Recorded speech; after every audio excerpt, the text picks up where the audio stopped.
একজন হচ্ছে ইমাম আহমদ ইবনে হাম্বল, আরেকজন হচ্ছে মুস্তাদরিক হাকিম।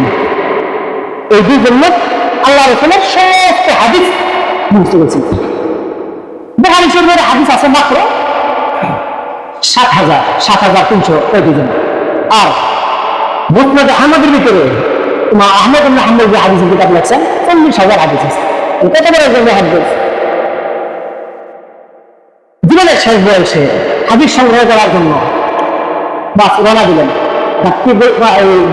দেবে শুনছেন যে অনেক দেশে হাজার হাজার মাইল, শত শত মাইল পাড়িটা যেতে হবে, আমার জায়গায় এক ব্যক্তি আল্লাহ রাসূলের থেকে হাদিস জানে যে হাদিস আর কেউ জানে না। এইটা ইমাম আহমদ ইবনে হাম্বল এর সংগ্রহ করতে হবে। রওনা দিলেন। বাস যেতে যেতে বুড়া মানুষ পায়ে হেঁটে যাইতেছে, সামনে মসজিদ করছে, পেশার টাইম, মসজিদ আসা নামাজ করলেন।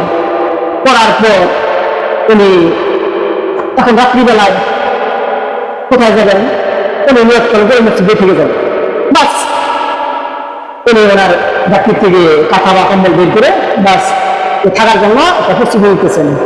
ওই টাইমে খাবেন যে মসজিদে, উনি বললেন যে হুজুর মুরব্বী আমরা এখানে থাকার ইচ্ছা করতেছেন?